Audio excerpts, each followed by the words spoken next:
We're done at 4 because Dan's got triple header coverage for you from the TIT. They just got underway with game 1 of the day, Highland Park versus Lawrence. Surprising, Lawrence, 1 win on the year. Don't usually hear that going into a TIT. No, you most certainly don't. I think Highland Park Lawrence was the championship last year, if I remember correct. I believe you're correct about it. It was at least, I know they played. I'm almost certain. Yeah, because Highland Park won it because they were undefeated going all the way to state. Yeah. So, yeah, that was a little bit of a surprise there, but obviously always a well-coached program, so should be a banger in the opener. Hayden, High, West, all involved over the rest of the day as well. So we are jacked up. We are looking forward to what should be some great basketball coming up today. Our coverage will begin right at 4 o'clock here on 580 WIBW with Dan Lucero heading up our coverage throughout the day. We've got a bunch to get to in the next 2 hours here on 580 Sports Talk. Wanted to talk a little bit about the Chiefs versus the Bills. Chiefs offense versus Bills defense. We'll get to that here in just a second. Also this hour, we've got either or over under, and we'll be joined by Rick Peterson, who is already on site at the Butel Center at Hayden High School to preview the TIT and talk a little bit about everything else going on in high school sports around the city and Shawnee County. He'll join us later on this hour. Next hour, we will hear from Mitch Holthus, the voice of the Kansas City Chiefs. He was willing to be flexible with us with the scheduling today and join us in the 3 o'clock hour. We'll hear from the Chiefs coordinators. We've got our 580 Sports Talk headlines. All of that coming up in the first and only 2 hours of the show today. We would love to hear from you. Our text line number is 785-272-9429. And you can also drop us a line in the YouTube comment section, our YouTube channel. As always, 580 Sports Talk. Just head to youtube.com, search 580 Sports Talk. That is the best way to find us. Can I say something about the aforementioned YouTube stream? First of all, if you are hanging out with us on the YouTube stream, hello and welcome. We're glad you're here. Number one, I really need to wear a hat every day. Is that because of the lighting or just your personal opinion? No, it's the lighting. I am ghostly. Like it's like I'm an apparition. Yeah, I think I'm very Casper-like. Yeah. I am white. Maybe we need to put like a little bit of a piece of paper on top of the camera. Do we need a white balance? Is that what has to happen? Can you white balance a webcam? I have no idea. I don't know if you can. Yeah, Dan's white. Also, we've got a new angle for Spencer. Instead of the side view, kind of the profile-ish view, Spencer's moved the camera, so we're working some things out. It's a lower angle though, so we look like the More Bars in More Places commercial. Yeah, like what a throwback. Spencer's down a little low, and I'm kind of in the middle, and you're sitting up even higher than I am. So we're the was that Verizon? More Bars in More Places? No. Oh my God. Was it AT&T Singular Wireless? Singular. It was Singular Wireless. Yeah. I went to a Cubs game when I was in college. I made a day trip up to Wrigley Field with a buddy of mine from college. This would have been 2007. No, 08. It was 08. It was my senior year. And they were playing Arizona. Mm-hmm. And we got there early because that's what you do for a day game. Got there early, got our seats. We were in the right field bleachers. We were in the front row. And we were watching Arizona take batting practice, and there were like 4 of their pitchers were just kind of standing, casually chatting in right field, and they were arranged by height. And somebody yelled out to them, "Hey, you guys look like the More Bars in More Places commercial." Brandon Webb thought that was very funny. I bet he did. That's like the nicest thing you hear from the bleachers. Right. Anyhow, I'm sorry. Let's talk football. I do want to let you guys know before we get into Chiefs Bills. Don't forget, tomorrow, same timeline as today's show, 2 until 4, we will be live from Prairie Band Sportsbook at Prairie Band Casino, just 20 minutes north of the city, up 75 Highway on 150th Road. So easy to find, so easy to get to. Google Maps will put you right there. It's like one straight line up to get there. It is the only locally owned and tribally owned sportsbook in the state of Kansas with one of the most extensive betting catalogs in the state as well. 10 betting kiosks. The book itself, it's a physical sports book. It's not like, oh, here's a couch and we have Wi-Fi here and you can bet from there. No, it is a whole sports book. It is an awesome setup. Wonderful, comfortable seating, TVs all over the place, 10 betting kiosks, all sorts of up-to-date technology. It is going to be a blast. You can go in, make your first in-person wager. Grand opening is tomorrow, and we'll be there to christen the new Prairie Band Sportsbook from 2 until 4 here on 580 Sports Talk. We are really excited to get you guys out there and to get to see you guys. Come say hi, say hello. Let us know you heard about the book on the show, and we'll have some fun tomorrow from 2 until 4. It'll be fun coming up Sunday late afternoon. It's the 5:30 kick, Chiefs versus Bills. I wanted to specifically look at the Chiefs' offense against the Bills' defense, because offensively for the Bills, we know that it starts and stops with Josh Allen. Yes, James Cook and his renaissance has been a big deal for that team. He has become their new number 2 weapon, and in some games, their number 1 weapon, even ahead of Stephon Diggs. We know that Diggs is one of the best wide receivers in the NFL. If Gabe Davis is healthy, he's always good against the Chiefs. We remember the 13 seconds game. We remember that if it wasn't for 13 seconds and the Chiefs putting together that drive to tie it and send it to overtime to win, we would have remembered the fact that Gabe Davis had 4 touchdowns in that game. And Tony Romo nearly exploded on the last one. Yeah, and that was like the star-making performance for Gabe Davis, and everything since then has kind of been a letdown. It's why he was being drafted in the top 10s of fantasy drafts the next year. Like, that was supposed to be his coming out party. If he's healthy and able to go, we don't know that he will be. That'll obviously be big for Buffalo. But it all starts and ends with Josh Allen. We've been over that. We know that.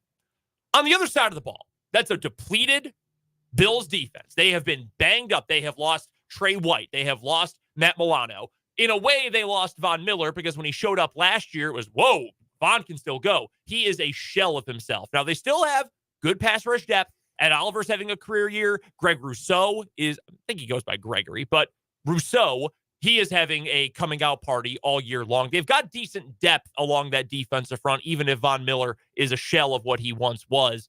What is the biggest thing about that defense that concerns you for the Chiefs going into this matchup? Because if you look statistically, it's very much a matchup that for past iterations of the Chiefs, I'm thinking pre-Pacheco here, pre-last year's Super Bowl, you would have thought, okay, I don't love this because the Bills are really good against the pass since week 14. So since that first game these two teams played through the wild card round of the playoffs, Bills are 3rd in the entire NFL in defensive EPA per drop back. So how efficient you are when the other team drops back to pass, Bills are 3rd best in the NFL. They're ahead of the Chiefs in that measure since these teams played back in week 14. Against the run, though, 26th. Not good in that category. So you would think in the past, oh, God, this doesn't line up well because the Chiefs don't want to run the ball at all. Now we saw wild card round of the playoffs, Isaiah Pacheco, career high in rush attempts, 24 carries in that game, apparently showing a willingness to move the ball a little bit on the ground.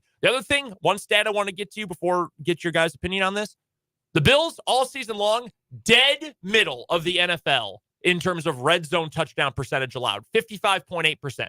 That's how often opposing teams are scoring touchdowns on the Bills when they get into the red zone. The Chiefs, as we have talked about, that's maybe the one area in the last 2 meaningful games. So last week and then 3 weeks ago against the Bengals, that's the one thing this offense has had to do better is finish drives, get to the red zone and get into the end zone from there. Bills are right about in the middle of the pack when it comes to that. So to me, this tells me this is the kind of game where, again, you lean on Isaiah Pacheco, you lean on some of the short stuff, you get back to the screen game. Maybe those are some of the things that work out for you. What is the big concern for you? Because they're so banged up, but there's still enough pieces across that defense that you say they've got playmakers and you can see a path to them slowing this Chiefs team down. So I think it is the defensive ends. And I've said, like, they don't have a Max Crosby. They don't have a Joey Bosa or a Khalil Mack. There are better pass rushing groups that the Chiefs have faced this season, but they're also not street free agents and bums, right? It's not the guys that the Dolphins had trying to rush the passer where they have any juice, and Mahomes had all day to throw against a 4-man rush. And this group with Floyd off the edge, with Ed Oliver up the middle, a lot closer to the better groups that the Chiefs have faced than the group that they got through last week in Miami. So that's the matchup for me. If the tackles they don't have to dominate the game. They just have to stalemate the Floyds, the Rousseaus, the Epinesas, and the Millers. Like those 4 guys, I can call them by their names. They're not like, they don't have multiples of these guys. It's Leonard Floyd, AJ Epinesas, Gregory Rousseau, it's Von Miller. Donovan Smith and Jawan Taylor just have to play those guys to a stalemate. Don't get beaten up all day long. They might win a rep or 2, but that's all you can let them win. You've got to be able to win against that 4-man rush and hold up consistently against those guys. And I think that is a matchup where the Chiefs can potentially win that. And I think if they do, if Jawan Taylor and Donovan Smith aren't talking points after the game, that probably means the Chiefs won. That means they had a quiet day, which means Leonard Floyd had a quiet day, which means Epinesa didn't make a play like he did in the first meeting where he had the interception that he deflected to himself. It means Von Miller didn't do anything, which has kind of been par for the course for him this season. So that is, to me, the matchup. They are so beat up at linebacker and they are so beat up in the secondary that I would expect the Chiefs to be able to be really successful on the second level, whether that's getting run plays to the second level, easier said than done against a defensive line that includes that Oliver. Although, as you pointed out, their run defense hasn't been as proficient down the stretch. Which is surprising for a team that signed Linval Joseph to try to shore that up. Second year in a row, because he was an Eagle last year, right? He was a midseason signing by Philadelphia. To bring him in as sort of your veteran run-stuffing presence, it really hasn't worked at all. Yeah, I mean, I think when you look at this defensive line, I think if those guys can be disruptive and sack Mahomes once or twice, I think that's the difference maker in the game. And maybe you force Mahomes to throw to Rasul Douglas more than he wants to. So how worried then are you about the tackle play for the Chiefs? Because Donovan Smith, like I've said, I think 4 or 5 times this week already, he is what he is. Juwan Taylor is good. I don't know that he is great, but I know that he is good enough certainly to win. And we all like the interior of this group. Do you feel like those tackles are going to do enough job against Rousseau, against Floyd, against Oliver if he twists outside, against, well, probably not Von Miller, but Epinesa, who I loved coming out of the draft. When he was coming out of Iowa, I thought he was going to be a star. He's had moments. That's about the nicest thing I can say for Epinesa. He's had moments. Against the Chiefs, He had a moment with that great play on the defensive touchdown. What was it, a touchdown that went for? It was an interception one way or the other. No, it was a big pick. Yeah, that's what it was. First Chiefs drive of the game, and it slowed them down. They were inside the 30. Yeah. So they've got these pieces. Are you comfortable enough with this offensive line that they can slow that group down? Because I'm in that same camp. I said that to lead off yesterday's show. I think if you can slow down that Bills front, that's what's going to be the key to the game. The question is just, can you slow them down? How many sacks do you think the Bills had in the first meeting against the Chiefs this year? 1. Correct. Yeah, I was going to say 1, maybe 2, but it was 1 would be correct. It's 1 sack. It was a split sack between Oliver and Rousseau. If that number is the same on Sunday, I like the Chiefs' chances. Yeah, I really do, especially because, I mean, you look at the reports out of practice right now. I mean, Sal Capaccio, one of the big reporters up there, he's saying no Bernard at practice, no Benford at practice, Rapp's not practicing. Teron Johnson was in a red non-contact jersey. So that secondary and linebacker group is what we just mentioned, very beat up, and the odds of them playing as we get closer to Sunday seem to be slim. Here's the flip side of that. Do you know how many quarterback hits, not sacks, hits on the quarterback Von Miller had in 12 games this year? 8. 3. Ew. He had 3 quarterback hits, and he had the same number of sacks as you, me, and Spencer combined, Brendan. And the flip side of that, though, he had 2 of those quarterback hits against the Chiefs. That was his best game of the season. Who started that game at left tackle? It was Wanya Morris. So you're going to have a different look in this game, too, with Donovan Smith out there, because he was out with the neck injury at the time. No, this was before the neck injury. Was this before the neck injury? I'm almost positive. No, because Morris played every snap of the game. Oh, okay. No, yeah. You're right. So this was 1 or 2 weeks after he had gotten hurt. So even with Wanya Morris in there, the Chiefs held their own in that match. I would call that a stalemate with maybe an edge. If you want to give the Bills the edge because one of their rush ends forced a turnover, then that's fine. But it was pretty close to, I mean, you only allow the 1 sack. Mahomes really wasn't getting hit around or being thrown off his rhythm like that all day long. So I think that this is a matchup that the Chiefs can win. If they give Mahomes time to throw, or if they make the Bills have to bring extra pressure and open things up even more in the middle, I think the Chiefs could have a big day offensively. I think the most important guy who's hurt on this Bills defense is Teron Johnson. I mean, of the guys who are likely to play, like I have a hard time seeing Terrell Bernard playing in this game. Christian Benford banged up, obviously. A lot of these guys who I don't expect to play. Teron Johnson, limited, non-contact jersey, like you mentioned, Spencer. He's got a clear protocol. And that to me is the number one most concerning part of this, because I think Teron Johnson is really good. With him, that's a really talented secondary. How many guys this season have cleared concussion protocol in the span of a week? Is it 1 or 2? I think it's 2, and they're both quarterbacks. Notably. Who is the big one? Lawrence. Trevor Lawrence, that's right. Yeah. That's right. Lawrence, and I think Purdy was the other. It was Purdy was the first one. Yes. And then it was Lawrence nearer to the end of the year. Yeah, because it was a big deal, and he came back. And was that before or after they lost to Minnesota? I don't remember which. But, yeah, I remember when we were talking about how big of a deal it was that Purdy was coming back. So I think I'm interested in the matchup getting Donovan Smith out there. That's the point I was trying to get at, is I'm interested in seeing a guy who is your weak link in the chain of that starting five, but a guy who has played in playoff football, a guy who has seen Von Miller more often, a guy who has seen players like him and like this that they're going to see from Buffalo a whole lot more often. That's why I'm actually intrigued by that matchup, and I'm fascinated by what Donovan Smith is going to be able to do in this game. Do you feel like we're going to get another Isaiah Pacheco performance? Not in terms of total production, that remains to be seen, but do you think there will be a similar type of emphasis on number 10? Because it made sense in the game against Miami because it was so cold. Miami had no desire to tackle. They didn't want to be there, and you could just batter them into submission. Do you think the same thing can happen in this game?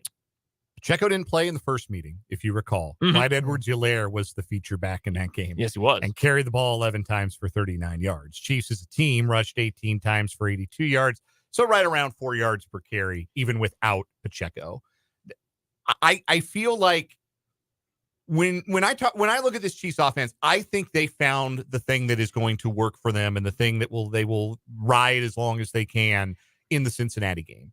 And that was, like we talked about on Monday's show, we got 3 dudes who we trust, who we know are playmakers, and they're going to touch the ball 75 to 80% of the time. Mahomes is giving it to one of these 3 guys, Kelsey and Rice in the passing game and Pacheco on the ground.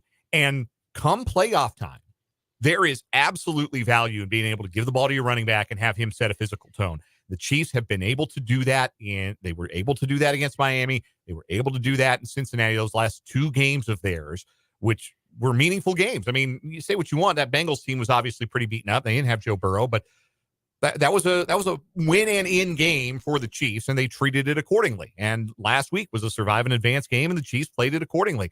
And so I think you're going to see a similar role for Pacheco in this game as you saw last week as a result. I would hope so. Use him. He is a weapon. Get him involved more often. And granted, Buffalo doesn't know exactly what that is going to look like. They've got the tape from the Miami game, but like you said, he didn't play in the first matchup here. I'm really fascinated by this game. I'm fascinated by the individual matchups. And again, I think Teron Johnson is going to be the most important piece in there. I'm still taking the Chiefs to win, even if Teron Johnson plays. But that being said, I do think he takes that secondary to another level because they're too easy to pick apart without him. And even with him out there, should Rasul Douglas be able to go? If Christian Benford is banged up, you've got Dane Jackson and Kyer Elam who are going to take his snaps in his place. I'm doing everything I can to get Rashee Rice on them every single time. I'm using motion. I'm using jets before plays. I'm lining Rashee up in the slot, left outside, right outside. I don't care. I'm getting that matchup because that's exactly what I want. He's in the trust tree right now. And frankly, while Kyer Elam did have that interception last week against Pittsburgh, that's the weak link in that chain because their safeties are old but really good in Poyer and Hyde. I miss Micah Hyde in Green Bay. I was watching old highlights the other day. Man, he was so good. I don't know why we ever let him go. But Douglas is a playmaker. Again, former Packer. Teron Johnson's the other guy in that group. You take him out of the mix, you're going to have plenty of options moving the ball downfield. At least that's how I would break it down. Yeah, I would agree. I would definitely agree with that. I mean, that was my main point is how banged up the secondary is will determine, especially if you can get some guys back in Tony, at least for the Chiefs, maybe you can see him go downfield with them. That's the kind of thing that makes the Tony situation, and I'm fairly pessimistic based on how Andy Reid spoke about it when he said they're taking it day by day, which you will come to learn covering the Chiefs more often. If you ever hear day to day or day by day, you might as well just assume something's getting amputated. Like they're never going to play again. Like they're on their deathbed. Ask Eric Berry how that goes. Yeah. But Eric Berry was day to day every day for 2 years. For 2 whole years. 8 quarters of football in 2 seasons. A major what if. But no, the point being that if you can get, say, Kadarius Toney back for this game, this is the kind of matchup if they are that depleted in the back end, knowing how weak their linebacker core is. You don't even need to throw him the ball. Run toss sweeps. Bring him around in orbit motion. Run some swing passes. Just do something to get the ball in his hands because I don't know that they've got the athletes to keep up with a player like that on the back end. Let us know your thoughts on this matchup. Anything else we are talking about on the show that you want to hear about, hit us up on the text line 785-272-9429 or drop us a line in the YouTube comment section as well. We owe you a break. When we come back, we'll play some either or over under And we're going to hit on one of the most embarrassing things I've ever seen from a college basketball coach. That's coming up next on 580 Sports Talk.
Time for either or over under here on 580 Sports Talk. Brendan, Dan, and Spencer here with you. Dan, I'm going to let you go first because you have been champing at the bit to get to this today. And I'm glad that we are going to address it because I didn't see this happen live, but I saw it on Twitter when I was leaving Washburn last night. And I was so appalled that a Big 12 coach would do this that I nearly drove off the road. All right. Which of the following two acts is more obscene? Or obscene. More obscene. Which is more obscene, more offensive, more blasphemous, if you will? Any one of George Carlin's 7 words you can't say on television, or the horns down? See, I think this is a regional question because if you're saying, in Idaho, I mean, you're probably talking about George Carlin. If you're saying anywhere in the Big 12 footprint, it's clearly the horns down. Yeah, remember when they made it a personal foul? Remember when the Big 12 said, "Yeah, man, you can't be making fun of Texas. We have to keep them happy, or they will leave." And then they left anyway. So if you didn't see this last night, UCF got Texas in Austin at the Moody Center. Hilarious. They were 25-2 at the Moody before last night. Incredibly funny. You guys have your fun little rave and your ceiling movie shows and everything. You just lost to UCF at home. Made me feel just a tiny sliver better about KU losing to them in Orlando.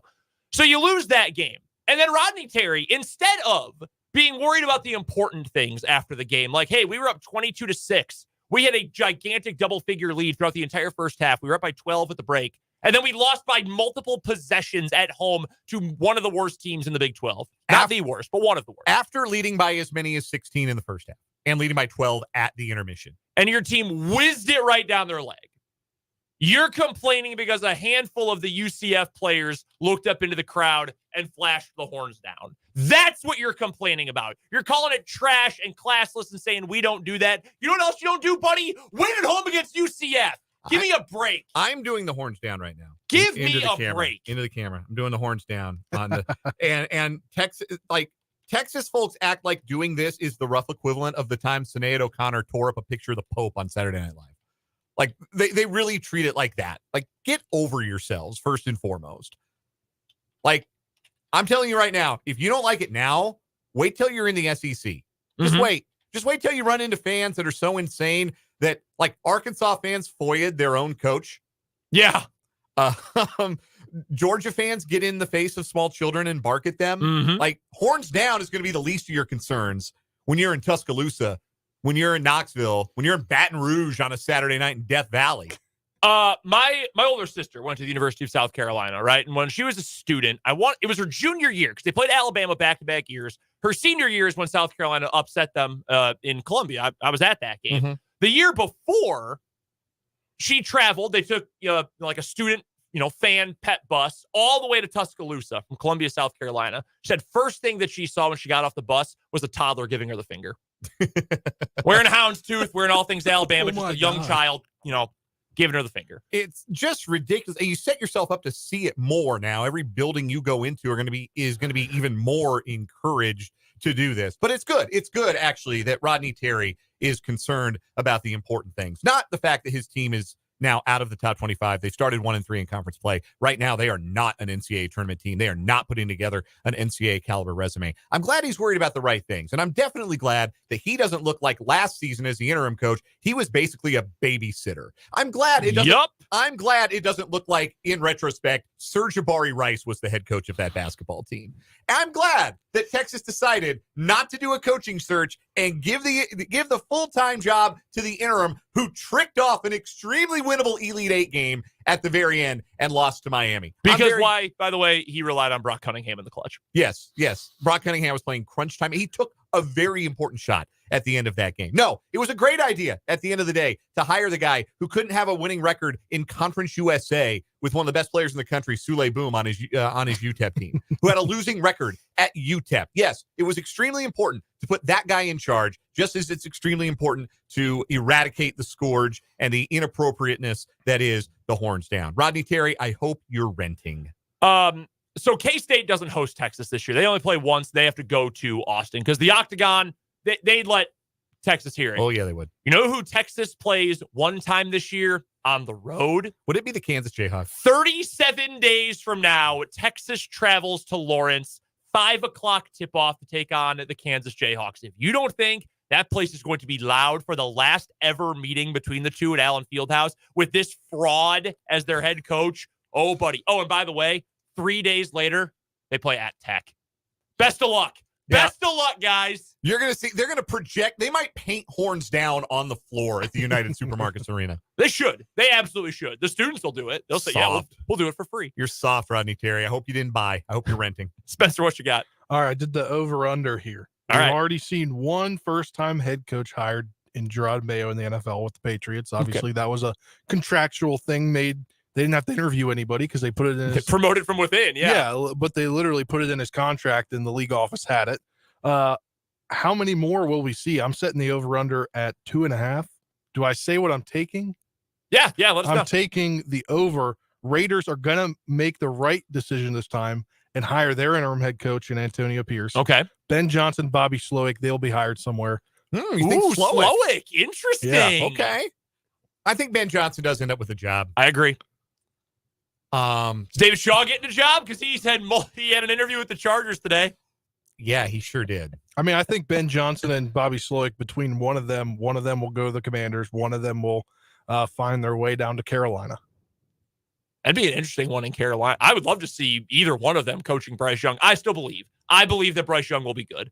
It wasn't this year. It was a bad start, but also everything was working against him at the time.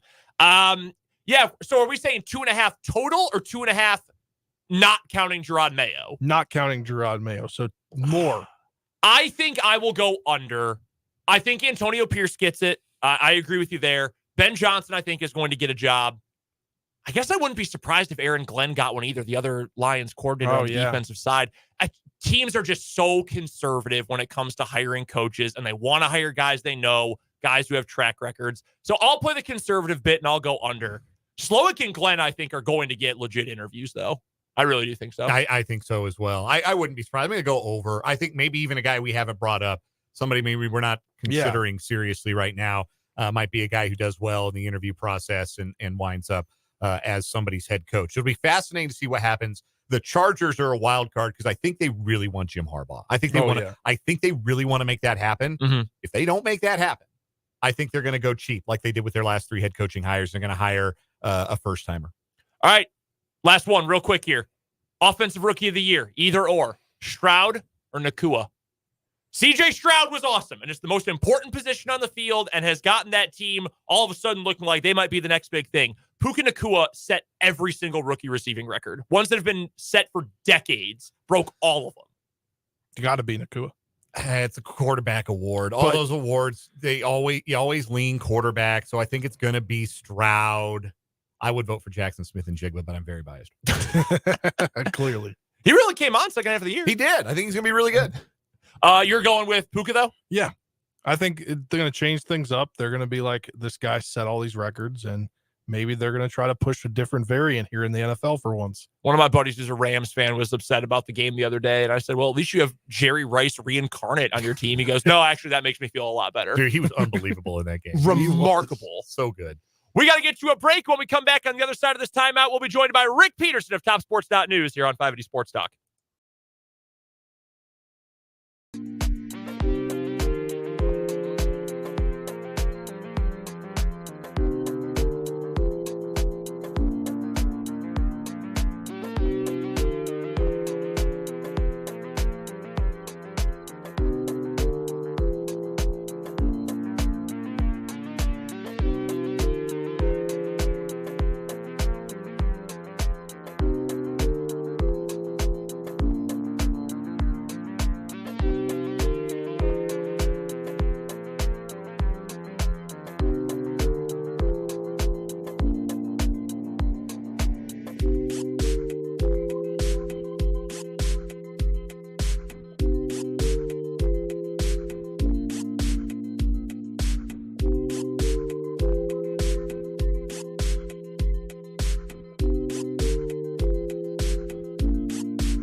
be very happy. And obviously, if they get 3, they'd be even happier. We're talking to Rick Peterson of TopSports.News, as we do every Thursday on 580 Sports Talk for the Lewis Toyota High School Whip Around on 580 WIBW. Again, you can find Pistol's work at TopSports.News. Check him out on Twitter at Peterson_Rick. The final game of the night, the home team gets to take the floor in the finale. That's the Hayden Wildcats, who are 0-3 in the calendar year January, 4-4 overall. They take on Lansing, who is 1-6 on the season, a team that lots of other city foes are familiar with, being a United Kansas Conference team. Hayden gets Jacob Padilla back tonight. Second team all-league guard last year. I got to think that's a huge, huge development for Trey Brown's team to get a veteran guard back and a source of scoring and playmaking to try and stabilize things, because January's been rough. They've just been so beat up. I mean, if they get Padilla back, that'd be big. I'm hearing that Dom Ridley might be coming back pretty quick, too, from a broken jaw. That would be amazing. And then, of course, they have Carter Shabbat, who's got a broken nose. So, boy, Hayden's just been so beat up, and they just need everybody. You know, they just need everybody. They're not very big to begin with, and they need to be full strength. And if they're full strength, I think they'll be competitive. Trey Brown's a very competitive guy, and I think his teams will be very competitive. But you got to have the horses. That, again, is the lineup for the Topeka Invitational Tournament. First round action. We'll have coverage starting at 4 o'clock. We will join the second game of the day in progress. That's Topeka West and Shawnee Mission North.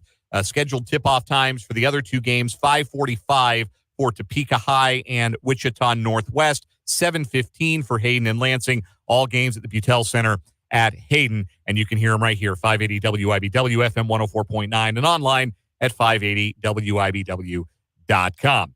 It's also tournament week for the other boys teams in the city, and I think for some teams, they're just going to be glad to get into a regular routine of playing basketball because the weather has thrown a wrench into that these last couple of weeks and caused some postponements. Which city team or teams do you look at going to their tournament and see an opportunity to gain some momentum, like we talked about, pick up 2 or maybe even 3 wins, and use this tournament week as a jump start for the rest of the year going forward? Well, Shawnee Heights already had a big win last night, and they play again tonight against the Missouri team, Ozark. I think they're already got jump start. I mean, their win last night was their 6th straight, but they want to keep that going through tournament week. Washburn Rural is going to have a really tough time today facing off against Owasso, Oklahoma, which has one of the best prospects in the nation. But I think if they can get past that and then pick up a couple wins, because they had already won 2 in a row, I think they'll be looking to kind of jumpstart their season. I think, like I said, you just want to get a couple of wins. And then I think a championship or playing for championships always kind of icing on the cake. With the win for Shawnee Heights yesterday, as you mentioned, that's 6 in a row for Ken Darting's team. And maybe they flew under the radar a little bit coming in because they're a young team, and then they started their year 0-2 with losses against 2 really good teams. But 6 straight wins tends to make a lot of noise as they get rolling here this season. Ken Darting got another team that can make a deep March run? Yeah, I think so. Right now, Jared Sanchez missed her game last night, but he'll be back. And I think that, I think they do. They came really, really close to make it to state last year. And I think that's their goal right now, is to make it to that 5A state tournament. Another county team that was in action last night and earned a lopsided victory, the Rossville Bulldogs. And I know you haven't gotten a chance maybe to watch a lot of Rossville Bulldog basketball this year, but they are a very young team with a young coach, Brandon McConnell, and they seem to be a team that is really gaining in confidence and getting better and better as the season goes on. I know you're familiar with Brandon McConnell, but sure. That team putting together some impressive wins in their last couple of games. Yeah, their win yesterday. They're now 5-4. And I just talked to Brandon last week, and he likes the way they're progressing in the right direction. Mason Jones, the former Topeka West player, is over there now, and he likes what he's doing. Jack Donovan's a very good guard. Tayson Horrock had a big game yesterday, 20 points, I think four threes. So, yeah, he likes what they're doing. Couple more questions for Rick Peterson from TopSports.news, joining us for the Lewis Toyota High School Whip Around here on 580 WIBW and 580 Sports Talk. Looking elsewhere in sports this weekend, in other high school sports, what are some of the big events that you're going to have, maybe not your literal eyes on since you'll be at the TIT, but what other events this weekend are grabbing your interest across high school sports? Well, we're getting bowling started, and of course, like everything else, we've had some postponements, but we're getting bowling started, and then we're also, already next week is the city swimming championships next Thursday, I believe. So there's always a bunch of big wrestling tournaments, and there will be this week, but we're getting into the nitty gritty. I mean, by the end of February, you'll already be having state wrestling and things like that. So, hey, we're turning the corner now. We're in that second half of the season.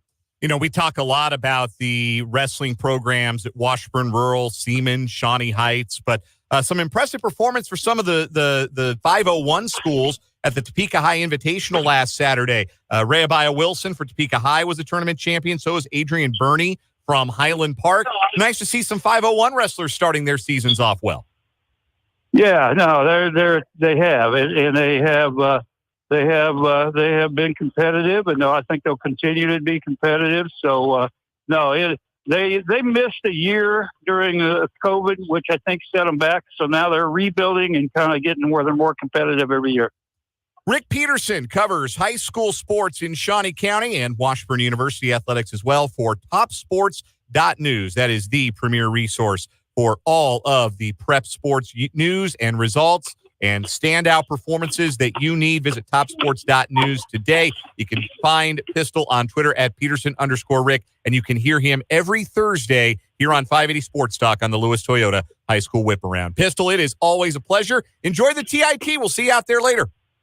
I'll see you. Bye-bye.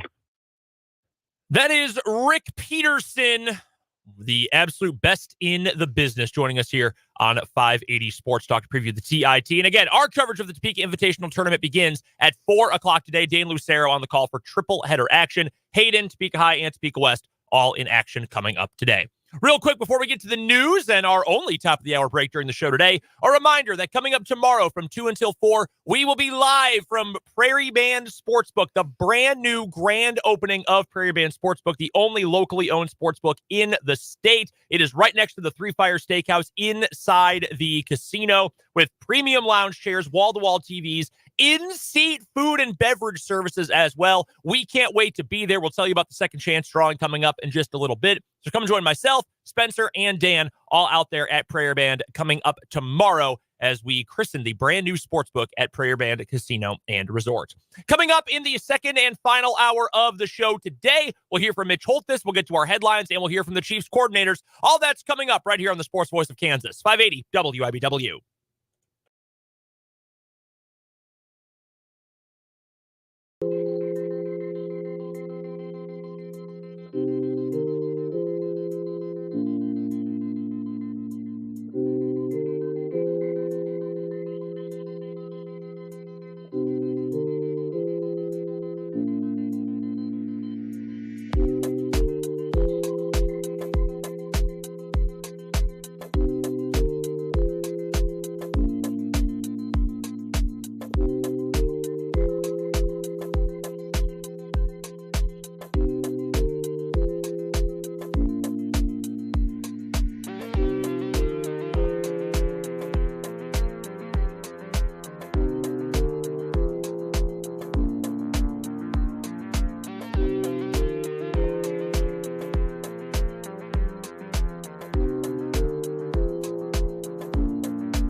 hour, 3 o'clock and the hour, and the final hour of 580 coming your way. Brendan Brzezinski and Spencer Dupuis with you in studio, rounding things out today. Our Dan Lucero is on site at the Topeka Invitational Tournament from the Butel Center at Hayden High School. We've got triple header action coming your way here on 580 WIBW from the TIT. That is coming up in just a little bit. The first game of the day, Highland Park taking on Lawrence. That game is something of a blowout right now. 25-point lead for the Highland Park Running Scots. They're up 62-37 at the end of the third quarter. And we have a minor issue with the YouTube stream, and that's been fixed. So we're getting it all. Dan leaves, and the whole thing goes to hell. But we appreciate you guys hanging out with us. We will send you directly to the TIT coming up at the top of the 4 o'clock hour. Right now, though, we've got some 580 Sports Talk headlines to get to. We'll also hear from both Matt Nagy and Steve Spagnuolo. Plus, we will get to Mitch Holthus, the voice of the Kansas City Chiefs, and a quick final word to get you out of here on this Thursday afternoon, right before we get to high school hoops coverage. Don't forget, we will be at Prairie Band Sportsbook coming up tomorrow, 2 until 4. I know you're not forgetting. We've told you about it all week long. We'll be there. We are jacked up about it. Myself, Spencer, Dan, the whole crew will be there on site at Prairie Band Sportsbook at the Prairie Band Casino and Resort. And not only can you place bets in person at Prairie Band, they got great lines. They've got a great extension or collection of different lines, different sports, different things you can bet on up there at the sports book. But additionally, on Saturday from 12:30 to 1:30, Prairie Band will also be holding a second chance drawing. So if you place a bet of at least $20 and it does not win, you can enter that losing ticket into a drum and they will draw out winners. And there are prizes, including autographed items from Bo Jackson, Bill Self, Travis Kelce, tickets to K-State basketball later in the season, and even tickets to Sporting KC versus Inter Miami, a.k.a. Sporting Kansas City at Arrowhead Stadium versus Lionel Messi. All you have to do, drop in your non-winning $20+ bet tickets into the drum, and Prairie Band will pick winners coming up on Saturday afternoon between 12:30 and 1:30. You must write your name and player ID on the back of the bet slip to be a valid entry. You must be present to win as well. And the wagers must be placed by 1:29 p.m., the end of the drawing time, on Saturday afternoon. So come up, hang out with us on Friday. You can come visit us 2 until 4 at Prairie Band Sportsbook. And you can, if you lose a bet, hopefully you win. I hope you win. Any bet you place, I hope you win. Unless it's the opposite of what I'm betting, in which case I certainly hope that you lose. Obviously joking. But come hang out with us. If you don't win your bets, place an entry into the drum. See if maybe you'll win some pretty cool swag courtesy of Prairie Band Sportsbook. Bet your way at Prairie Band Sportsbook and Prairie Band Casino. Let's dive right in, Spencer. We've got today's 580 Sports Talk headlines. I'm going to get to a few pieces of information from the NFL and the coaching carousel, shall we? First one, this broke last night, and I'm both overwhelmingly surprised and overwhelmingly not surprised at the same time. I would agree that the Dallas Cowboys are keeping Mike McCarthy. And look, I think Big Mike is a good NFL coach. He knows offense. It works for him. He knows quarterback play. And you know how I know that? Because he was there, not for the first year. Mike Sherman was there when Aaron Rodgers was drafted. God, Mike Sherman. Mike McCarthy, though, shows up in 2006. He is one of the main reasons, or one of the big reasons, why Aaron Rodgers became what he was. If you ever go back and watch video of Aaron Rodgers playing at Cal, he was awesome. And, you know, he had everything going on between the ears. He was awesome already at Cal. He's holding the ball up here by his ear hole. Like, all of the mechanics are all jacked up. McCarthy helped him become one of the greatest, some folks, and I think I'd probably consider myself in this category, maybe one of the 5 best quarterbacks, talent-wise, production-wise, in the history of the NFL. Dak Prescott has played the best football of his career with Mike McCarthy as his head coach. Yeah. He's a good coach. They are also ramming their head into their ceiling right now. 12 wins, 3 straight years in the regular season, never getting past the divisional round of the playoffs. They're just what more could you possibly expect? By the same token, and you know this being a fan of an NFC East team, Jerry Jones is so loyal. And if he picks you as one of his guys, like the previous head coach, Jason Garrett, like the current quarterback, Dak Prescott, if he picks you as one of his guys, you might as well have a job for life until you are truly terrible at what you're doing, like, again, Jason Garrett. So it was 10 years for Garrett, I think. Oh, was it 10, 11? I mean, he was there forever. Yeah. And they never got to that ceiling because every year, it's, well, this is the one. Dak is ready. This is the year where he's going to get to MVP. And he's going to get MVP votes. He's probably going to get plenty of MVP votes.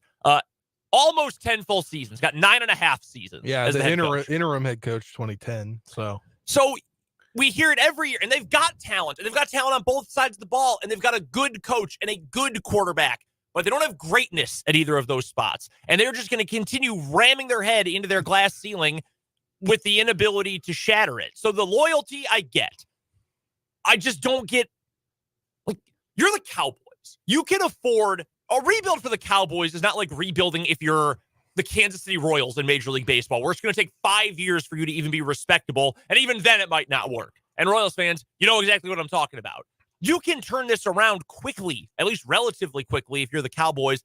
I don't get why you are willing to settle for good when what your owner wants, your owner who's also the GM, who's also the public face of the franchise, is greatness. Why would you settle for just good? I think there's two things here. I think you could have seen Jerry Jones make an emotional decision on Sunday night and just you wake up Monday morning and he's gone. Mm-hmm. But then part of him is like, I just pulled up his age. He's 81. Mm-hmm. If he goes to another rebuild, how much longer is Jerry Jones Sr. going to be around to see his beloved Cowboys do anything? I think he's going to hold on to Mike McCarthy and at least, being relevant for as long as they can. The other thing too, and this isn't necessarily true. I'm not trying to create a conspiracy theory here. You also have to imagine the coaching carousel, these coaches, maybe not Mike Vrabel because I was so surprised by his firing, but agents talk. Even if the coaches themselves can't talk, agents talk. And I'm sure sometimes the coaches get into these conversations. I would imagine Jerry Jones has had plenty of conversations with people around the NFL, in agencies, etc., about, hey, if the head coaching job of the Dallas Cowboys was open, how interested would your client be? And everyone was tying up. They're going to hire Belichick. They're going to hire Belichick, which would have been a titanic clash of egos if those two had been in the same building together. But it does make me wonder, did he hear from Bill Belichick, hey, I don't want to work for you. I don't want to be the head coach of the Cowboys. Well, we did see, I think Jeremy Fowler was reporting something about Bill Belichick wanting to build up a team.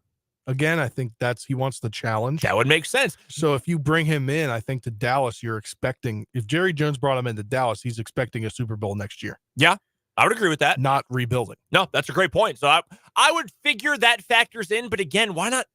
Like, you're the Cowboys. Why not go for a big swing? Isn't that supposed to be your whole thing, your whole America's team thing? That's how you built the franchise, the greatness of the 90s in the first place. So I got nothing against Mike McCarthy. He's a great guy, and I think he's a good coach. They're not winning a Super Bowl with him, though, and I think that's been made very, especially if they're sticking with him and Dak. I just don't think it's going to happen for that group. Other news on the coaching carousel today, speaking of Bill Belichick, the Atlanta Falcons are reportedly going to have a second interview with him. I mean, they're going to end up hiring him, right? There's no way, and I'm sorry, Falcons fans, if one of you is listening, there's no way Atlanta blows a 2-0 lead, right? Against Bill Belichick? No way, right? Yeah, I was just talking with my buddy earlier, and he is a big Falcons fan, and he said, I'm so sorry. Yeah, he's like, I don't know if I could do this. He said, I might have to pick another team. I don't want him to bring in all his guys. Okay, that is the other part about bringing in coaches who are like cults of personality. Jim Harbaugh is another example of this. I think Harbaugh's a really good coach. I think his assistants have largely been good. Hell, when Vic Fangio, and he was a good coach already, but when he emerged as the, hey, Vic Fangio is on the cutting edge of NFL defense, who is he an assistant for? Jim Harbaugh. Yeah. He was his defensive coordinator in San Francisco for those successful years in the late 2000s into the early 2010s. He's a good judge of character for coaches, but when you bring in a guy like that, that means you're bringing in the baggage. Same thing in the college game with Deion Sanders. If you want Deion, you get the good that comes with him, but you've also got to live with the negative that comes with Deion as well. You're buying like when you get married and they tell you you're not just marrying your spouse, you're marrying the whole family. That's what it is in the coaching world as well. And do you want to live with that? And who is Bill Belichick going to bring in? Are you going to end up with offensive coordinator Josh McDaniels? Or are you going to end up with offensive coordinator Bill O'Brien? That's exactly. He was like, I don't want to go through that. I'm just going to become a fan of a different team. And I was like, I wouldn't blame you. We've got a question from Joe on YouTube. How does one become a Falcons fan? That's a very good question. He doesn't even live anywhere close to Atlanta, so I'd have to ask him. I've never asked him. He's a Falcons fan. That's very funny. One other note, an offensive coordinator interview. The Chicago Bears, they are covering all their bases. The most recent two reported offensive coordinator interviews they've requested, Greg Roman, who you may remember as being the offensive coordinator for Jim Harbaugh for the Kaepernick years, which started out great, got about 2 years of holy cow, this is like the future of football. Then a year where it's okay, it's like they're still entertaining, but it's kind of stale. And then the fourth year, it's, oh my God, please fire this guy into the sun. And then he repeated it. Then he repeated it. Word for word, bar for bar. He goes to Baltimore, does it with Lamar, and did not do anything to dispel the he's just a running back allegations, because his quarterback run schemes, his run schemes in general, brilliant. Yeah. But defenses catch on to it. And even with Lamar Jackson, who is going to win MVP, I think, this year, who is unbelievable, you end up in a situation where it's boring, it's stale, they can't do anything. Also, your quarterbacks get hurt all the time. So if they're going to hire Greg Roman, that tells me they're planning to keep Justin Fields, which, as a Packers fan, I think would be very funny. He's a great athlete, but he also can't throw. On the other side, today, there was a report from Jordan Schultz of Bleacher Report, as well as Adam Schefter of ESPN, that the Bears are requesting an interview with Cliff Kingsbury, who was an abominable head coach both at Texas Tech and for the Arizona Cardinals.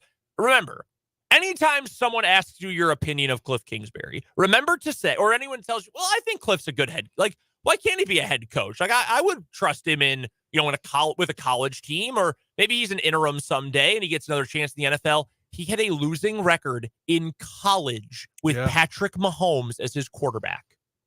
A losing record with the guy who might be the most gifted thrower of the football to ever walk the earth. Okay? That's Cliff Kingsbury. But he has a good offensive mind. He worked with Johnny Manziel. We remember that. That worked. Led him to a lot of other stuff was going on with Johnny at the time too, but got a Heisman Trophy out of it. Had a lot of, Mahomes put up crazy numbers at Texas Tech. And as an offensive coordinator in the NFL, maybe you can live with that. If they do that, that tells me they're certainly taking the number one pick and going Caleb Williams. Because do you know, Spencer, where Cliff Kingsbury worked this football season? He was a consultant, right, at UCLA or something, or a defensive or offensive analyst or something. He was a non-headset assistant for USC and quarterback. That's Caleb what I meant, Williams. USC. Yeah. So. Remember when he got fired and it was reported he was like going to go to some random Thailand overseas for a year and he didn't want to coach? I mean, that just goes to show, like, what is he doing? I would almost want, like, if you're him and your whole thing is I get quarterbacks to put up crazy numbers. In college, I'm going to recruit, but not defensive players. As a head coach, I'm going to lose the locker room and still not worry about the defense at all. I would make a career out of essentially being like a mercenary quarterback coach. Like, I'm going to sign 1-year contracts. You're going to bring me in. I'm going to fix your quarterback, and then I'm going to leave. And that's all I'm going to do. And I'm going to travel the country, and I'm going to make tons of money doing it. I don't know. Great offensive mind, but great minds do not always equal production, whether that's coaching, whether that's playing. Quarterbacks talk about, Trent Dilfer has always said this, and Trent Dilfer is also kind of a hack. But another example, JT O'Sullivan, that's a better one, does the QB school videos on YouTube and Patreon. He is awesome. His stuff is incredible. He was a career backup, and I think he played in NFL Europe for a bit, and he was never anything special in the NFL, but he had the mind for it. He just didn't have the body. He didn't have the physical skill, the natural ability, but he's got the mind for it. There are guys who are like that in coaching too, that, they've got these great schemes, these great ideas, but if you can't make it click, you're not going to find a whole lot of success. I think that's Cliff Kingsbury. So that's who the Bears are talking about as their potential offensive coordinator hires.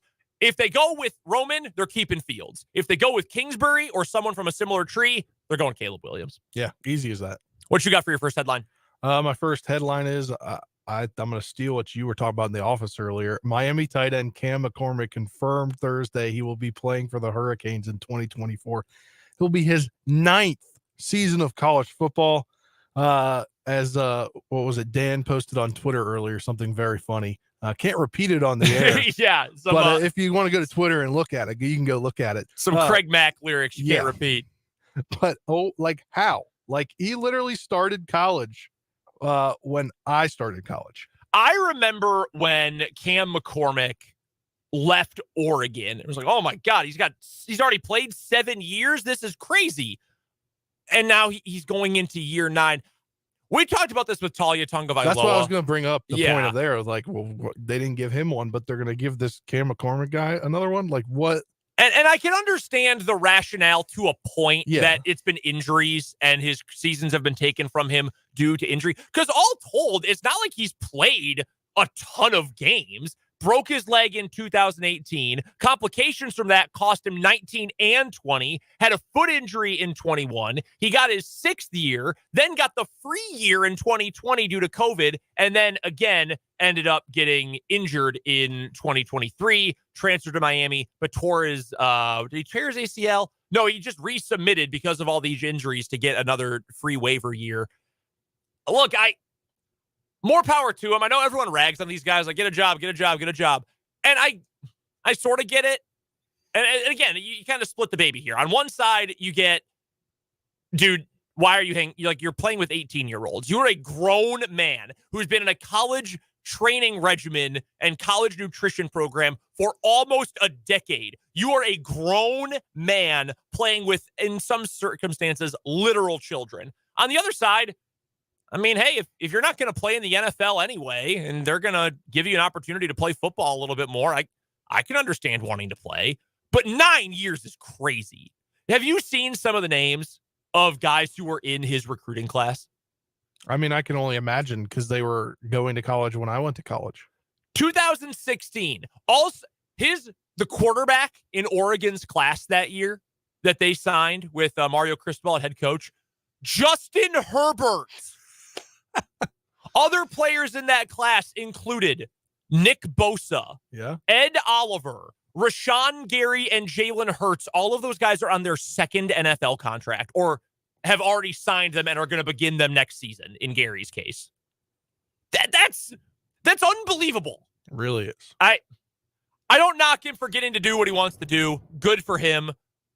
9 years. Can you imagine being in college for 9 years? I could barely imagine 4. And I loved my. I mean, how many degrees is this guy coming out with? Well, that's like he's got to be a doctor at this point, right? Yeah.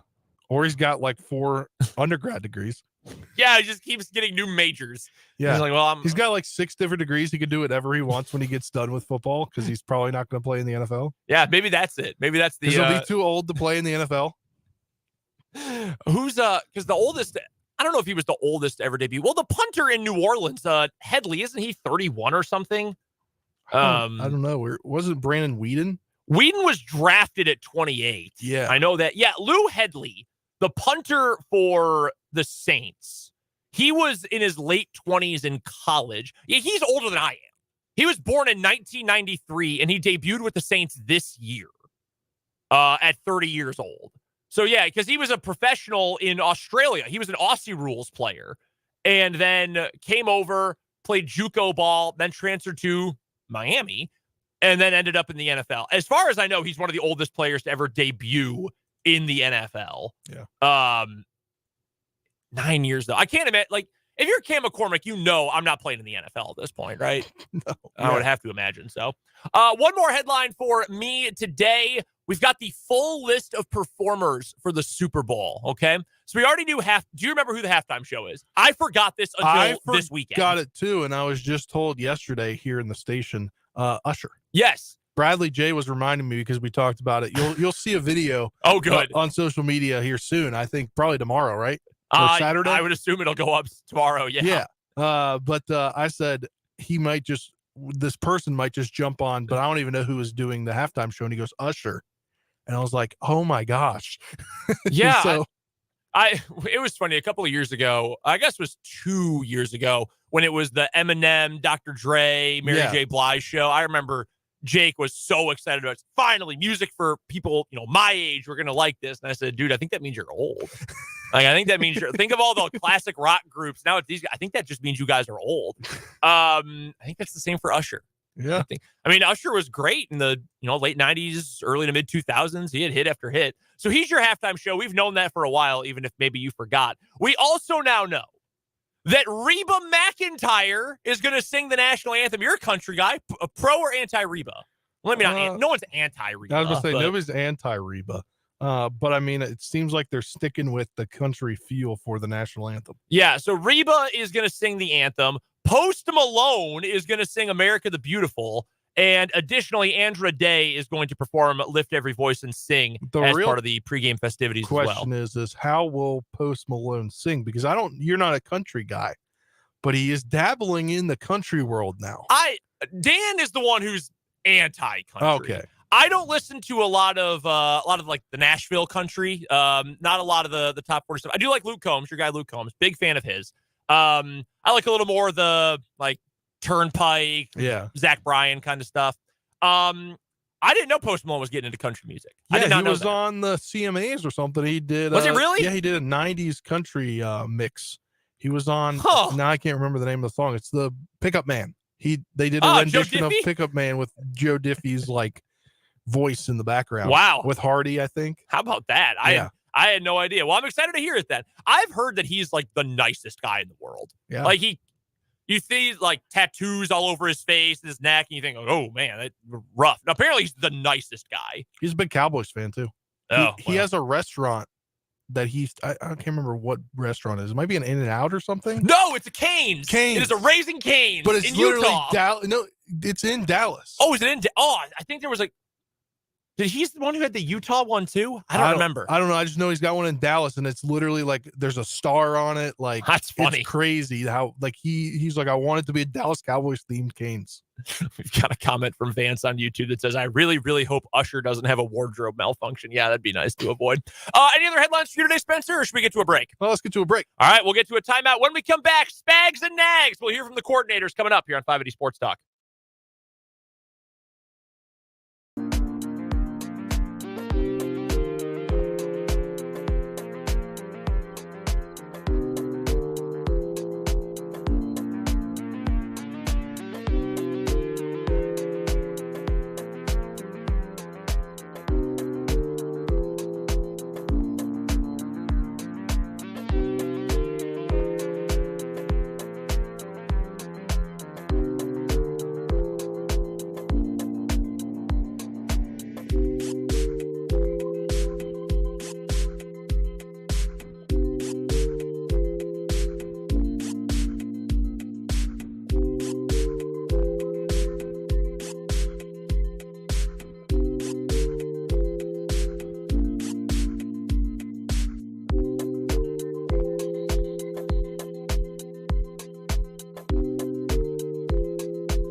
we've got to make sure we can get to Mitch Holthus on time since we're out of here at 4 o'clock today. So we might not get to Matt Nagy. Let's hear from Steve Spagnuolo first. We'll go from there. Here is what the Chiefs defensive coordinator had to say a little bit earlier today, previewing the matchup with the Bills on Sunday.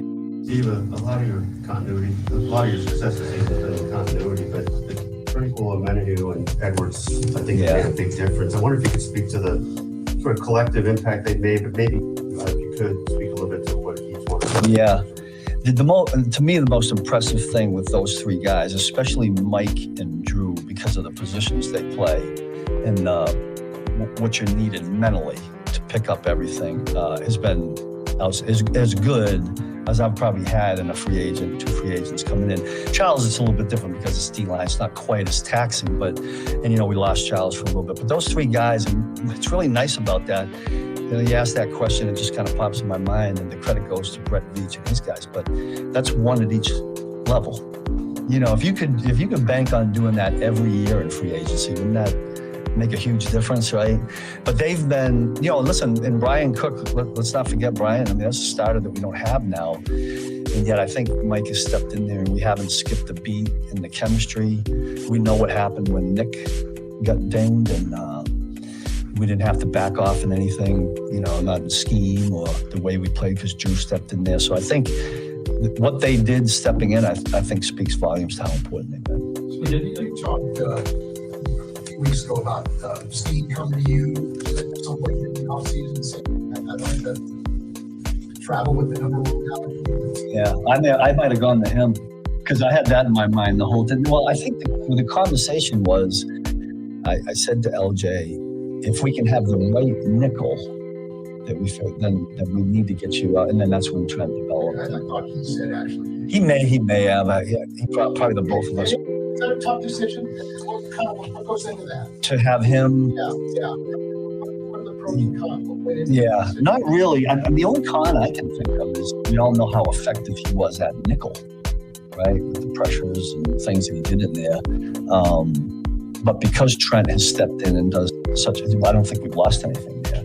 And I just think LJ is the kind of guy that loves a challenge. And when you say, hey, I need you to go cover that guy, that's as big a challenge as you can get as a DB in the NFL, right? We need you to take that guy out of the game. And he embraces it. And he's done a great job. He really has. Now, you notice even last week, was it evident to you guys that Tyreek early in the game was starting on one side and motioning over to the other? It felt like, there was a reason why he was doing that. And I would anticipate some of that same thing. I mean, these guys do that anyway. But that's one way people try to do it. But it's LJ, and I have no idea why he hasn't gotten the kind of recognition that still befuddles me.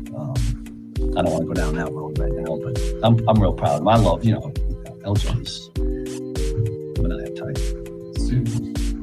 Trusting Tyreek Hill is always a reason. That's because missing blows right by you. What went into it? I mean, was that the way LJ? Yeah, just listen to trust and confidence in LJ, and that is the way he plays. That's what he likes to do. That's what he's good at. I've said this before that, when you're a pressed corner in any system with any team, sometimes your efforts and what you're doing really goes unnoticed. Because if you're on that guy and doing what you do, the ball doesn't even get thrown there.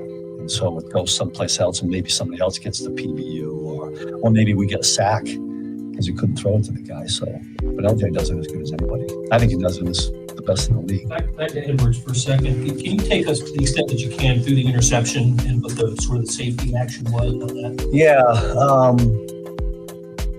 The one we got in this past game. Yeah. I'm pretty sure we were in man under. We were in some version of man, and he was back deep. Then two scrambled a little bit, and then it was overthrown, right? It was overthrown. Yeah, it was a little bit overthrown, and I forget who was covering. Maybe Justin Lee or somebody had who he was throwing to. Yeah, well, we call it a toggle. I mean, we do that in some of our coverages where we have spins, toggles, twists. We have a bunch of different moving pieces. And going back to Mike, and I'd have Justin Reed in there, Brian Cook when he was here, those guys, to be able to do all that and have it come out right in the end, is a credit to those guys, you know. But we do that on purpose in hopes to maybe get a little bit of a confusion. That's Steve Spagnuolo earlier today. We're short on time, so we're going to take a time out. When we come back, we'll be joined by the voice of the Chiefs, Mitch Holthus, right here on 580 Sports Talk.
It's time for our favorite segment of the week here on 580 Sports Talk, a little bit earlier than normal since we are off earlier than normal today. We're now joined by the voice of the Kansas City Chiefs, Mitch Holthus, here on 580 Sports Talk, brought to you by both our friends at Hy-Vee and Azura Credit Union. It'll be Chiefs versus Bills coming up late afternoon on Sunday. And Mitch, we cannot wait for this matchup this weekend. But first things first, got to look back to this past Saturday night, the frigid cold temperatures at GEHA Field at Arrowhead Stadium. Just take us back to what it was like calling a game that was so cold for the entire duration of the broadcast.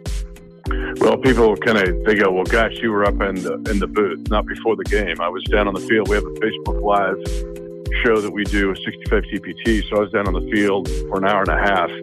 It was, I'm trying to think, in my life, probably the second or third coldest day that I can remember, but never calling a football game and never thinking, oh my gosh, how are these guys going to get through this game on both sides? It was, man, you cannot overstate how cold it was, between -5, -7 real temperature and then the -28 to -30 wind chill.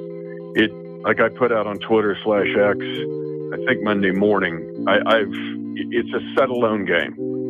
It's more than just a wild win in a playoff game. To me, as long as the Lord gives me breath on this earth, someone described it to me on Sunday as a triumph. And I thought that is the best way to put it because of the resolve shown specifically by the Chiefs.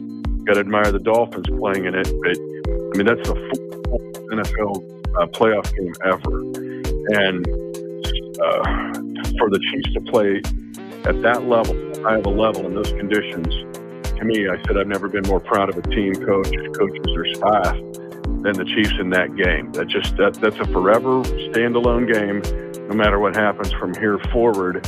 Like the rest of my days on the earth, I will remember that game in and of itself.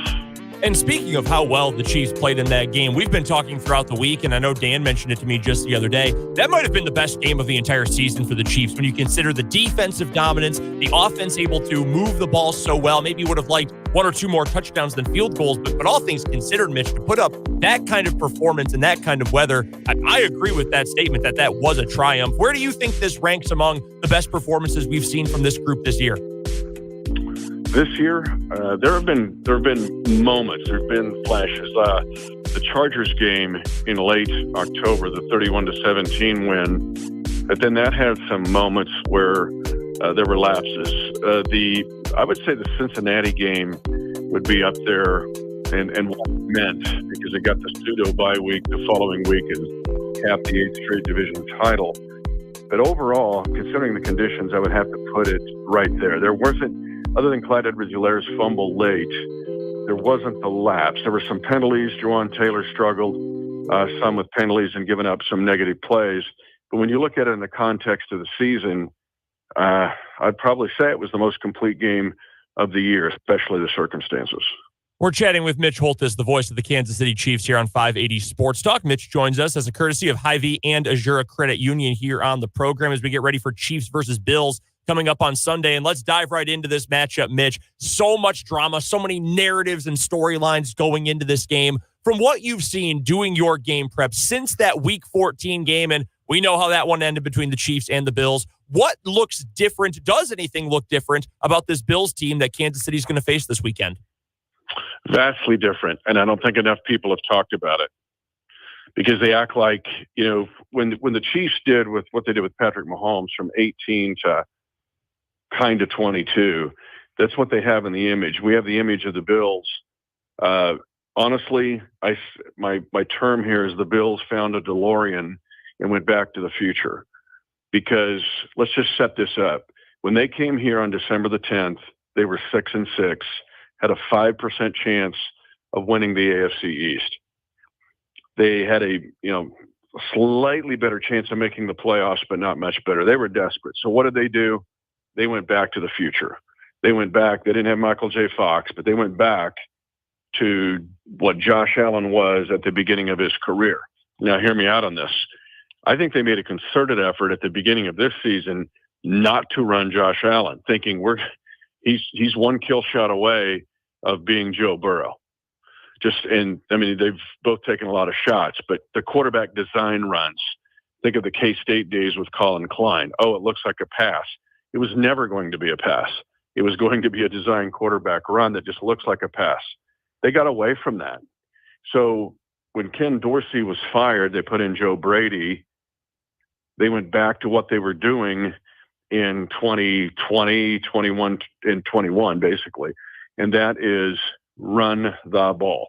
Now, James Cook is the other piece of this equation. Here's one of your nuggets of the night. Fully 44% of Josh Allen's rushing yards and attempts have been in this winning streak. And wow. He's not been awesome as far as passing the ball. They'll take shots, but he's got 5 touchdowns and 5 picks in those last 5 regular season games. Now, he was better than that against Pittsburgh. But when you look at those last 5 regular season games where they were desperate to win each week, he was running the ball. Scrambles, like he had the 52-yarder for the touchdown against Pittsburgh, the second longest TD run by a quarterback in NFL playoff history. But there were also 4 designed runs that are disguised as scrambles. So I don't think people have talked enough about them saying we're going to run the ball. Here's your other nugget of the night of what it did for them. And no one's talked about this. Their average time of possession, Buffalo, in this winning streak, average, is 36 minutes. That means their beaten up defense, which is played at a good level, is only out there 24 minutes on the average. 36 minutes. That's hard to do in the NFL. We're not talking about Army or Smith Center here. And so the fact that they went to this contrived, Josh is going to run it, Cook's going to run it, but we're going to be out there and protect our defense has been the key. Now, when they take the shots, Dalton Kincaid is a big piece of their passing game now. We know about Diggs, but this isn't just launching it to Diggs on running 7 routes. This is now built off the run with a play pass and getting Dalton Kincaid, their rookie tight end, involved, usually out of a slot or trips where he's the inside slot. That is the answer to your question. It's a long answer, but I'm telling you, that's why the Bills are even in this game. Are the Chiefs doing something similar with Isaiah Pacheco? Because over the course of the season, very efficient, very effective, and that's what the Chiefs have wanted out of their run game. We know how much Coach Andy Reid is going to want to throw the ball. When you've got Patrick Mahomes, you want to throw the ball plenty. But Isaiah Pacheco, after an entire season almost of, idiots like me saying, give the ball to this guy more. He can make more plays for you. All of a sudden, first round of the playoffs, boom, he's got a new career high in rushing attempts in the game. Do you think the Chiefs are doing something similar to what the Bills are doing with Allen, keeping your best rushing threat ready to go and then unleashing him in the playoffs? What it's led to is the formation of the triangle. I might have touched on this a couple of weeks ago, maybe before the Charger game, but the triangle now for the Chiefs is the Kelsey, Rashee Rice, Pacheco triangle. The reason I answer your question that way is that Pacheco is definitely part of that triangle, whether running the ball or the short passing game. Remember the angle route for the touchdown that was key against the Cincinnati Bengals. So the triangle now for Buffalo does not include Diggs. He's become complementary. It's Dalton Kincaid, Josh Allen running the ball, and James Cook. Now, Cook hurt the Chiefs as a receiver as well in the game on December the 10th. But when you bring up Pacheco, I will tell you he has become a viable weapon as a receiver and a runner, and now it gives you the chance to have the coveted triangle. And we got to put Rashee Rice in on this as well. But the Chiefs have that, and the Bills have had that in this winning streak. A couple more questions for Mitch Holthus, the voice of the Kansas City Chiefs here on 580 Sports Talk, brought to you by Hy-Vee and Azure Credit Union as we get ready for Bills versus Chiefs coming up on Sunday night from Highmark Stadium in Orchard Park, New York. One more note here about the defense for the Chiefs, Mitch, and the secondary in particular. What do you make of some of these individual matchups the Chiefs are going to have? Obviously, Stephon Diggs is one of the most talented route runners, best receivers in the NFL. The rest of this group, though, I feel like Khalil Shakir, big draft name. Draftniks loved him last year, but I think he's kind of an underrated playmaker. We saw that against Pittsburgh. What do you think of these Bills receivers? And throw the tight ends in there, especially because Dalton Kincaid has played out of his mind recently.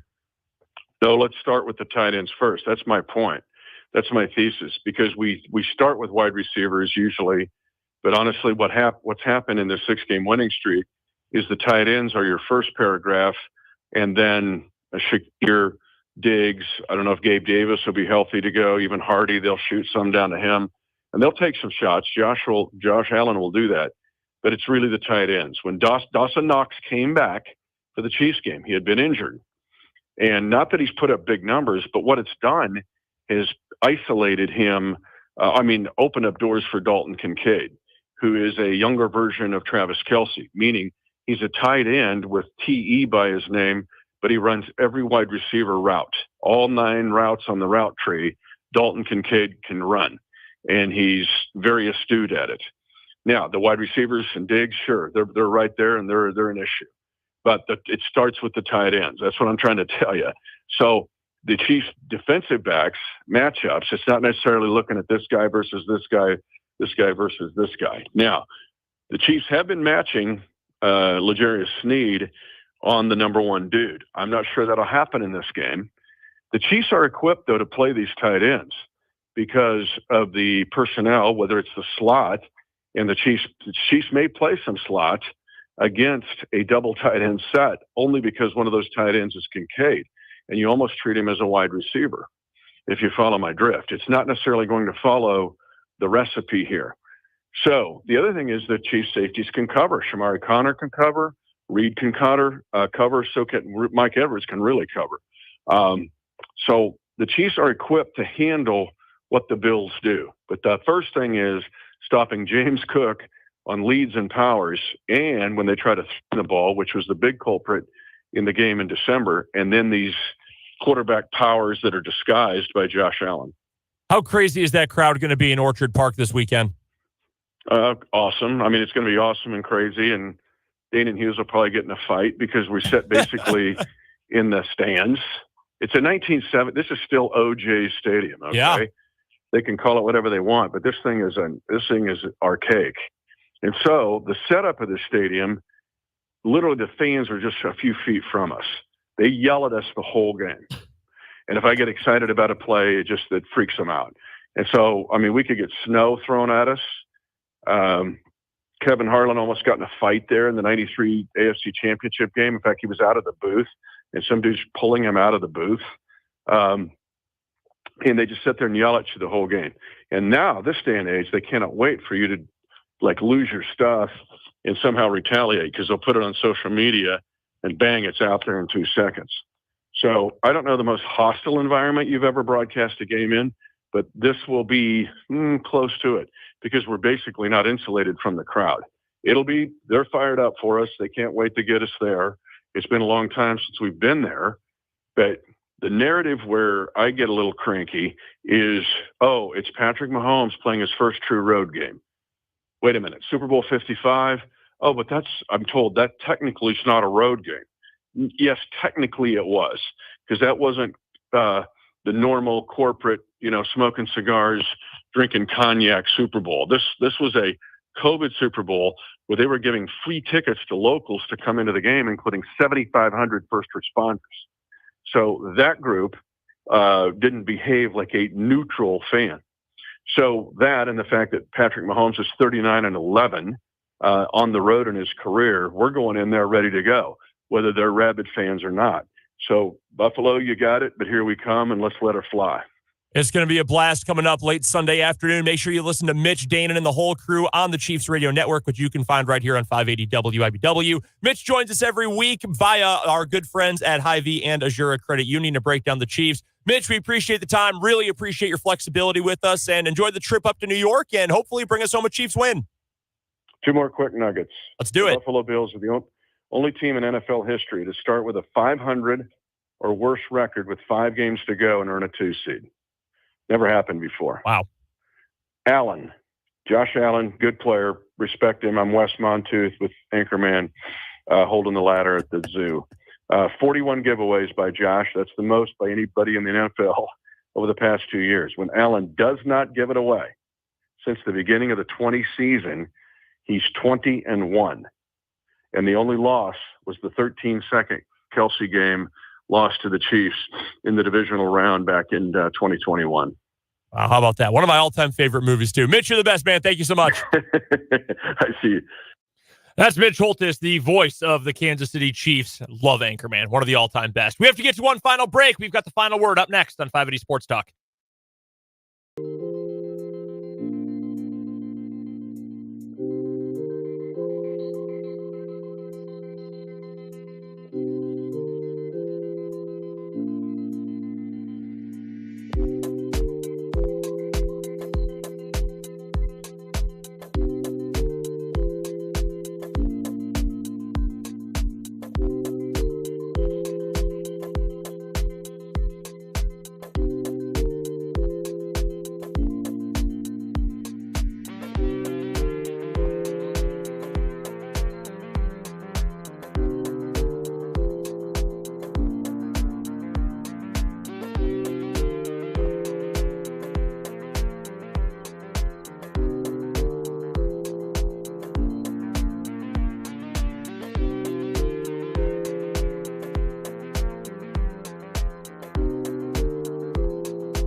wrapping it up on a shortened edition of 580 Sports Talk. The TIT is next. Real quick final word, Spencer. I'm excited to go check out some TIT action, get ingrained here in the local sports scene. So that's my final word. It is an absolute blast. You're going to have a heck of a time. Everyone who's going out there, have fun, and make sure if you're not going, listen to Dan on the call right here on 580 WIBW. Final word for me today, Ron Johnson. That's the name I'm looking at on that Bills injury report. If he's able to go, makes it that much harder for the Chiefs. If he can't, I just don't think that Buffalo defense has enough talent to slow down Kansas City. We will talk to you tomorrow from 2 until 4 from Prairie Band Sportsbook, the brand new grand opening of Prairie Band Sportsbook up in Mayetta. We'll join you at 2 o'clock tomorrow. For Dan, for Spencer, I'm Brendan Dorzinski. The TIT coverage is coming up at the top of the hour right here on 580 WIBW.